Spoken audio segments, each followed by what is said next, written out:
안녕하십니까, 광장입니다.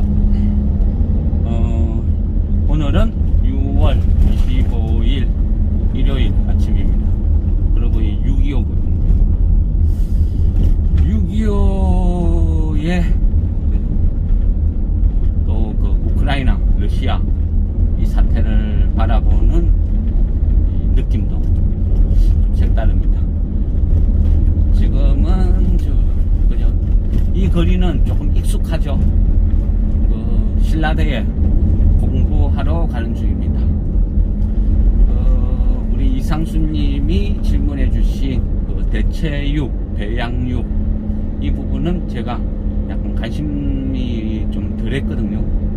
그래서 잘 모르는 분야라서 또 식품영양학과 교수가 아닌 조교 만나서 공부를 좀 해보겠습니다. 공부를 하고 이해를 하고 그 다음에 어떤 해당 종목 어떤 분석으로 한번 해볼 생각입니다. 어떤 그죠? 대체육이나 배양육은 어떤 미래의 어떤 식량 어떤 이런 차원에서 공부를 하는 종목이라서 일단 이해가 우선인 것 같습니다.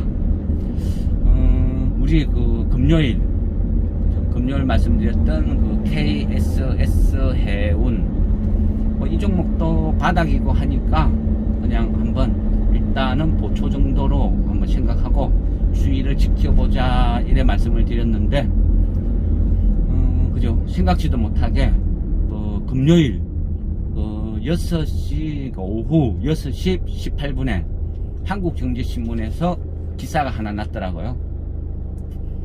내용은 그죠? 앞으로 수소시대가 탄소 제로 어떤 시대를 맞이해서 어떤 수소의 어떤 쓰임새가 상당히 커질 것이다.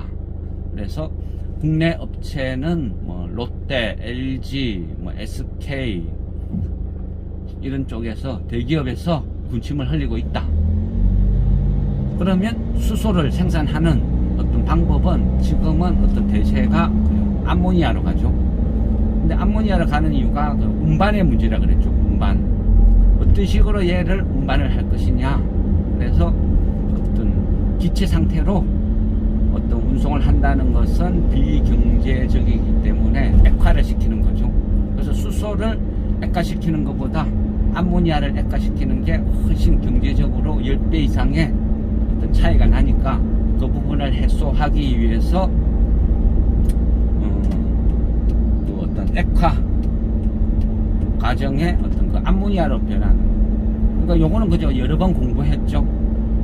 수소에 질소를 주입하면 암모니아 되고, 암모니아를 액화시켜서 운반한 다음에 다시 전기 분해를 통해서 수소를 만들어낸다. 이렇게 그죠. 이론적으로는 이제 어느 정도 익숙한 부분이죠. 그러니까 결국은 그 암모니아 운반선이 어떤 가치가 급상승할 것이다. 뭐 그런 맥락에서 이 KSS 해운을 보자 이런 말씀을 드렸는데 그 부분 비슷한 부분이 기사로 떴습니다. 근데 그 어떤 바닥에 있는 종목 있죠. 바닥에 있는 종목은 기사가 하나 떴다고 쉽게 반응이 잘 안 돼요. 왜냐하면 대부분 바닥에 있는 것들은 수급상에 문제가 있다는 거죠. 수급이 안 붙고 바닥을 기고 있다는 것은 대부분의 사람들이 관심이 없다는 뜻이죠. 그래서 이 바닥 과정에서 어떤 매집이 완벽하게 끝나서 기사를 띄운 것인지 아니면 그냥 어떤 누군가의 어떤 진짜 어떤 그 기자의 지적 호기심 때문에 나온 기사인지 그거는 정확하게 알 수는 없어요. 그래서 일단은 반응은 월요일 봐야 되겠죠. 월요일 봐야 되고 또 밤사이에 우크라이나, 그죠? 러시아 여기에서 박은호 그룹의 내분, 그러니까 엄청나게 혼란스러운 부분이 많아요. 그러다 보니까 월요일은 이 박은호 그룹의 어떤 행보가 어떤 투자 심리를 약간 흔들 수 있는 그런 요소도 좀 깔려 있는 거죠. 그러다 보니까 정확하게는 모른다. 이래 보는 거예요. 어쨌든요. 제가 보는 관점은 KSS 해운은 아시아에서 유일하게 암모니아를 운반할 수 있는 해운사니까 분명히 값어치는 있어요. 그리고 작년 같은 경우 이익이, 영업이익이 한 695억인가 그 정도 났거든요. 그러니까 그진 700억이라고 보고, 근데 지금 현재 시총이 1700억 그 정도밖에 안 되거든요. 그래 보면 절대 저평가라 볼 수 있어요.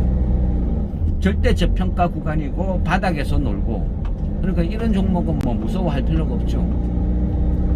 지겨워도 그냥 야금야금 사모으면 된다, 뭐 이래 보는 거죠. 근데 어쨌든 우리가 어떤 생각하는 부분은, 그죠?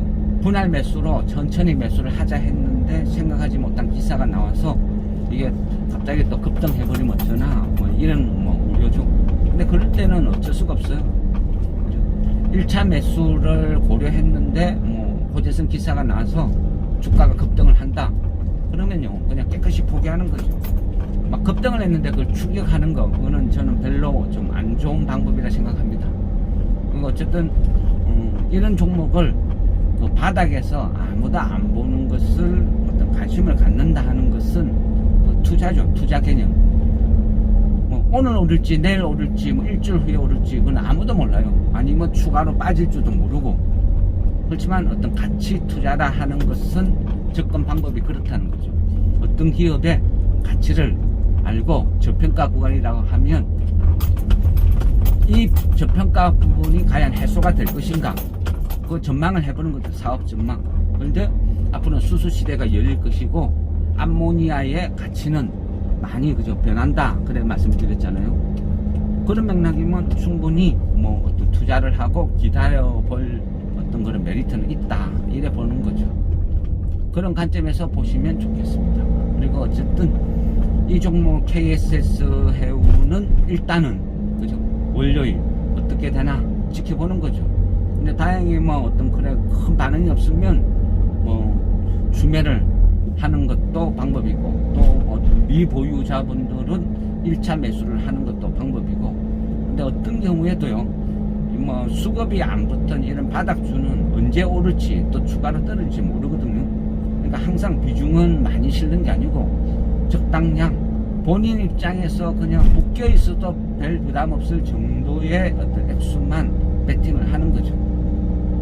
그런 식으로 접근을 하고 또 대응을 하고 그러는 거죠. 대체육, 배양육 이 부분도 공부를 좀 하고, 또 어떤 그 박은호 그룹의 행복 이 부분도 좀 약간 공부를 한번 해서 또 설명을 드리겠습니다. 근데 일단은 이 부분을 보면요, 약간 그런 생각이 들어요. 역사는 반복된다, 이런 말이 있잖아요.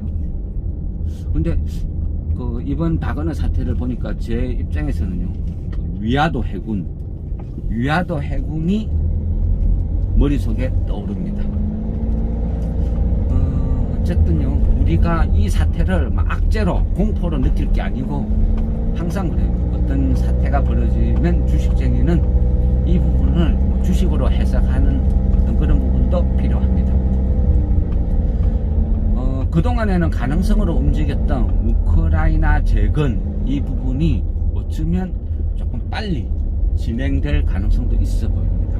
그래서 다시 우크라이나 재건주도 조금 눈여겨보고 향후는 어떤 종목이 움직일까 고민도 조금 해보는 시간이 필요할 것 같습니다. 네, 어쨌든 오늘은 그 대체육, 배양육 이 부분을 집중적으로 공부를 했어요. 조금 제가 이해가 되면 그 이후에 어떤 또 공부할 수 있는 이런 자료를 한번 만들어 보겠습니다. 마무리 하겠습니다. 도착했습니다.